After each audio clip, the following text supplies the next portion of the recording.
Método, com Carlos Andreasa.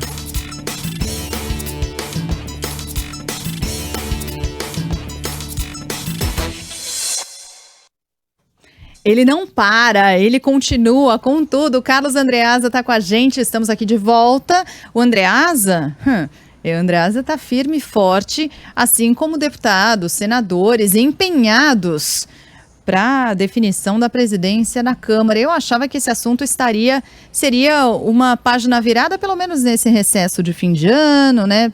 Recesso das festas de fim de ano. A gente voltaria a falar sobre ele só em janeiro. Mas ele continua com tudo, né, Andreasa? Bom dia para você. Alô, Sheila Magalhães, Carla Bigato, ouvinte querido, bom dia a todos. O país está paralisado, né, Sheila, em função dessas eleições, das eleições para os comandos das casas legislativas.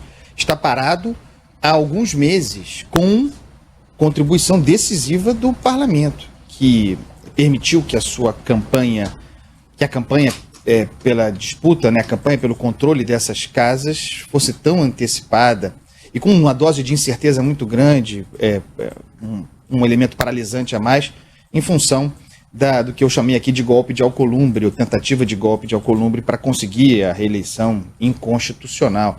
Quer dizer, a incompetência do governo, a incapacidade gerencial do governo Bolsonaro se somou à disputa, projeto pessoal se impondo ao comando das casas, e aí o país, que andava um pouquinho graças ao parlamento, paralisou de todo. Nós agora há poucos dias do fim do auxílio emergencial, que é algo grave, não para a popularidade de Jair Bolsonaro. Eu acho muito redutor considerar que a popularidade de Jair Bolsonaro vai cair porque acabou o auxílio emergencial. Não é bem assim. É grave o fim do auxílio emergencial porque esse instrumento decisivo tirou milhões da miséria. Foi o diferencial entre alguma existência de humanidade no Brasil e o caos. E vai acabar, né? Acaba o orçamento de guerra, acaba o período excepcional, o estado de calamidade. Parece que a pandemia também acaba, mas não acaba. Essa deveria ser a grande preocupação do parlamento. Esse deveria ser, aliás, o motivo para que suspendesse o recesso. Mas não. A grande agenda é projeto de poder. Quem comandará as casas? É a eleição mais importante. Aliás, essa eleição é muito mais importante do que as eleições municipais. Tem muita coisa pendurada no futuro do parlamento. Não à toa, o governo Jair Bolsonaro, paralisado, muito ruim, muito incompetente, o governo Jair Bolsonaro transformou a eleição de Arthur Lira em projeto de Estado. É a grande agenda do governo Bolsonaro, talvez a única. Eleger Arthur Lira presidente da Câmara. Falou-se no final de semana em algo como 500... Atenção, ouvinte, veja a nova política, hein? Alô, General Ramos. Que vergonha, General Ramos. General da Ativa até ontem, liderando barganha, comerciando o cargo, general. Pelo amor de Deus. 500 vagas, 500 cargos na administração federal, aberto o mapa, postos em jogo para eleger Arthur Lira. Daí porque não se pode considerar carta fora do baralho quem tem ministério para oferecer. Vejam o caso do Partido Republicano. Tem um teatro, está fazendo um teatro, né? O Marcos Pereira, um teatro. Não, fui traído por Rodrigo Maia e agora saí. E aí, aos poucos, as coisas vão ficando claras. Isso foi combinado com o Planalto. O teatro é para abafar um pouco o absurdo do business. Mas há muito tempo se consertou, se fechou com o grupo de Arthur Lira, com o Planalto, e vai ganhar o ministério, o Republicanos. É com isso que joga o governo Bolsonaro, porque é decisivo para o governo Bolsonaro ter o controle da Câmara. Aí o pessoal fala, mas o grande perigo da eleição de Arthur Lira é o governo Jair Bolsonaro conseguir encaixar a sua agenda de costumes. Não é verdade. A preocupação não é essa. É difícil que a agenda de costumes prospere na Câmara, quem quer que seja o presidente. E nem é mais a prioridade de Jair Bolsonaro, inclusive porque ele já entendeu que os seus apoiadores, que estão fechados com ele em função, digamos, do discurso cultural, chamemos assim, esses ficarão com ele de qualquer maneira, mesmo que a agenda não avance. Isso está dado. Essa base de apoio, esses, 15%, 20%, que Jair Bolsonaro tem de qualquer maneira, esses não mudam, ficarão com ele até o final, mesmo que ele traia a agenda. O perigo e daí porque o interesse do governo Bolsonaro na eleição de Lira e no controle da Câmara é o avanço da agenda populista na economia. É o populismo econômico. Esse é o ponto. Inclusive, para aqueles liberais, Paulo Guedes mesmo disse que Arthur Lira representa a âncora fiscal.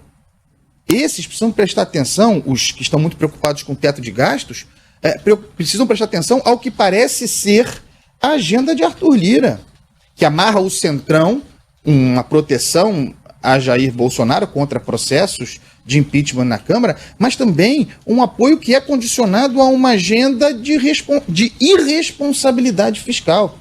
A agenda que, em curto prazo, até 2022, viabilizaria a reeleição de Jair Bolsonaro.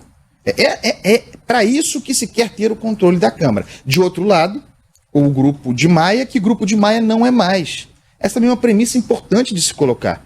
A partir do momento em que o Rodrigo Maia não conseguiu o direito a se reeleger, o poder acabou. Ele continua presidente da Câmara cumprindo um mandato até o final, mas não tem mais poder nenhum, já lhe estão servindo o café frio.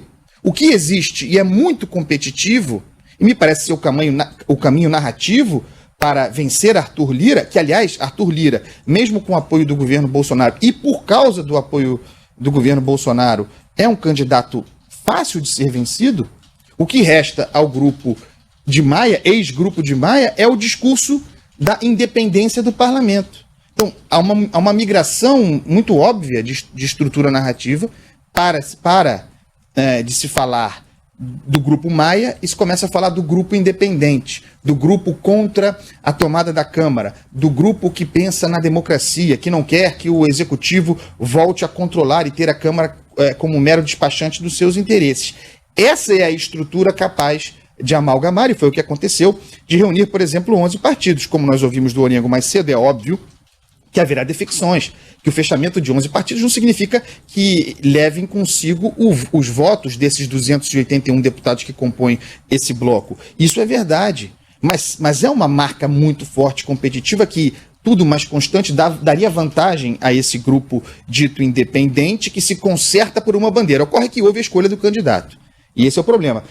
Uma coisa é você ter um grupo fechado em função de uma ideia e essa ideia sendo forte e competitiva. Outra é quando você agrega a isso a escolha de um nome. Dentro de um grupo, a escolha de um nome, no caso Baleia Rossi, significa obrigatoriamente que dentro desse grupo houve derrotados e que há frustrados. O desafio agora, até 1º de fevereiro, é esse grupo conseguir manter a coesão, evitar defecções, sustentar o discurso em função da figura representativa de Baleia Rossi, que não é um nome que empolga, aliás, nenhum nome empolga. Baleia Rossi é filho de Wagner Rossi, tem história, aquela coisa, velha política, como se diz, e tudo mais, e os escândalos, processos contra si. Mas é o que há para hoje. Não me parece difícil vencer Arthur Lira com base nesse discurso de independência. Isso não significa que se deve negligenciar o fato de o governo estar botando todas as fichas, e bote fichas nisso, como já avisou Marcelo Álvaro Antônio, ao sair do Ministério do Turismo, na eleição de Lira. O jogo está sendo jogado neste momento, pessoal. Agora, Andreasa, dureza isso, né? Porque você lembrou bem, a eleição vai ser no dia 1º de fevereiro. Até lá, nada caminha, Andreasa? Muito difícil. Que muito coisa, difícil. Né? E aí ficam pendentes até lá questões importantes, né? Porque o Brasil precisa encontrar uma maneira de perenizar, ainda que com alguma perda, o auxílio emergencial.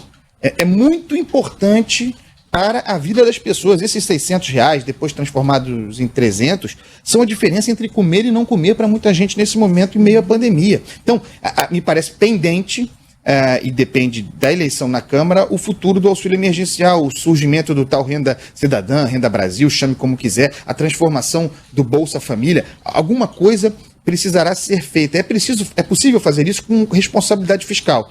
Mas como tudo vai sendo feito nas coxas, uma expressão que não se deve usar, bem da verdade, a chance muito grande de vermos mais puxadinhos no nosso caminho. Eu canto samba porque sou assim, eu me sinto contente. Nós estamos ouvindo aí Paulinho da Viola cantando um dos sambas dele que eu mais gosto. Eu canto samba. Beleza, sobe o som. Tchau, pessoal, até amanhã. Um beijo, até amanhã.